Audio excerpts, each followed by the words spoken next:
Madam Speaker, I want to thank the Ways and Means Committee for taking up my H.R. 187, the Default Prevention Act, today. Similar bills I introduced passed this House in 2013 and 2015, and I'm gratified the committee would take it up in this session. The bill simply provides that even if there's a fiscal impasse in our deliberations over the debt limit, the debt of the United States will always be paid in full and on time. Frankly, that's already the law. Our revenues vastly exceed our debt service costs, and as every family knows, if you're living off your credit cards, you better make the minimum payment first. The law and the Constitution require it. The Organic Act that established the Treasury Department in 1789 is clear on this point. Quote, "It shall be the duty of the Secretary of the Treasury to digest and prepare plans for the improvement and management of the revenue and for support of the public credit." Repeat, the management of the revenue and the support of the public credit. The Constitution is also crystal clear. The 14th Amendment commands that the public debt is not to be questioned. The GAO spelled it out so there'd be no doubt when they answered the Senate Finance Committee in 1985. Quote, "Treasury is free to liquidate obligations in any order it finds will best serve the interests of the United States." And yet, over the years, various presidents have threatened to default on the debt as a way to roil markets and pressure lawmakers to bend to their will. This president, sadly, is no different. But even while the Obama Treasury Department was denying it had the ability to prioritize payments to pay the debt first, we later discovered it was making preparations to do exactly that. We also discovered documents that revealed the Federal Reserve officials were appalled that the administration would ever suggest defaulting because such statements ran a severe risk of panicking credit markets. We're hearing those same statements today from some Democrats in the Congress and in this administration. The Default Prevention Act simply takes this threat off the table. Hello, friends. This is shocking news. A new group of lawmakers in the House of Representatives have just laid out a brand new plan. But this plan would demand some very drastic changes to the Internal Revenue Service and Social Security, including cuts to funding. Dear friends, please make sure that you watch until the end of this video. Also, I will be announcing the two winners of yesterday's Walmart gift card giveaway at the end of this video, so please make sure that you do stay tuned. If you would like to enter Friday's Walmart gift card giveaway, please click and like several of my videos and then comment below the keyword of each video that you watch. My dear friends, the more videos that you comment on, the greater your chances of winning the giveaways. Today, a group of conservative House Republicans sketched out their demands to tackle the debt ceiling, pushing to repeal much of President Biden's signature Inflation Reduction Act and roll back the latest government funding deal. The plan represents a major challenge facing GOP Speaker Kevin McCarthy. The Freedom Caucus, chaired by Representative Scott Perry, proposed nixing President Biden's $400 billion in student debt relief, rescinding unspent crisis funds, cutting the climate change funding, and capping discretionary spending at fiscal 2022 levels for at least a decade. Representative Scott Perry estimated that it would save about $3 trillion over one decade.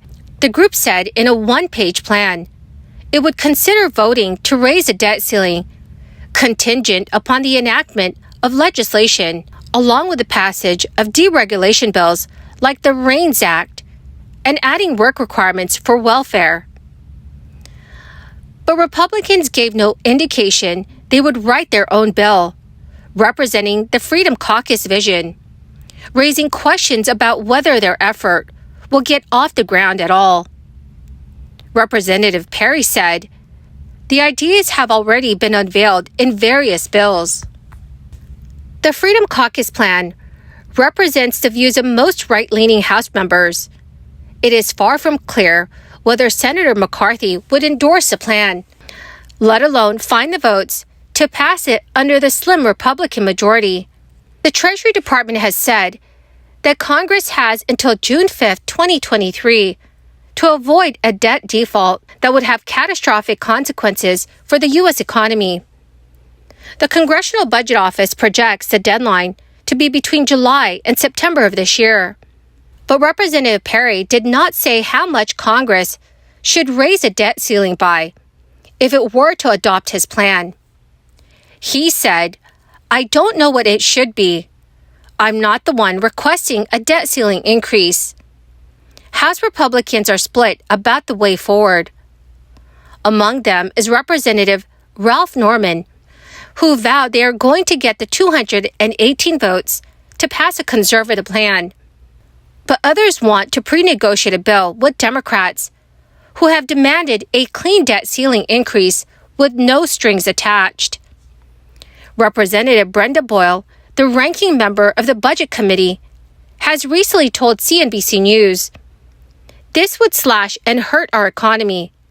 It shows just how remarkably unserious and extreme their agenda is." Biden blasted the Freedom Caucus plan, saying it would amount to cutting all spending other than defense by 25%. Senator Kevin McCarthy gave no indication that he intends to write or pass a GOP debt limit bill when asked if that's his plan. Treasury Secretary Janet Yellen said in a statement, "I urge all members of Congress to come together to address the debt limit without conditions and without waiting until the last minute." Recently proposed legislation calls for the Treasury to first service the nation's existing debt and pay Medicare and Social Security benefits, followed by payments to members of the military and veterans' benefits. It also would withhold pay for the president, vice president, executive appointees, and members of Congress, unless all other obligations are met. Upwards of 66 million people currently receive monthly benefits, with the average coming in at around $1,691. Cuts of 20% would see payments shrink to $1,352, which is going backwards from the progress made to increase benefits through the cost of living adjustments, the latest of which came earlier this year and had bumped payments by 8.7%. More than half of retirees say, even with that higher adjustment in COLA, it isn't enough to get by on. Both Biden and Senator Joe Manchin have proposed raising taxes and the cap on which the wealthiest Americans pay into the Social Security system in order to ensure Social Security's longevity. So friends, the next batch of payments will be sent out in just a few days. Social Security payments for those with birthdays falling between the 11th and the 20th of any given month. Well, my marvelous and magnificent friends, that is the end of my daily stimulus update video for this Saturday.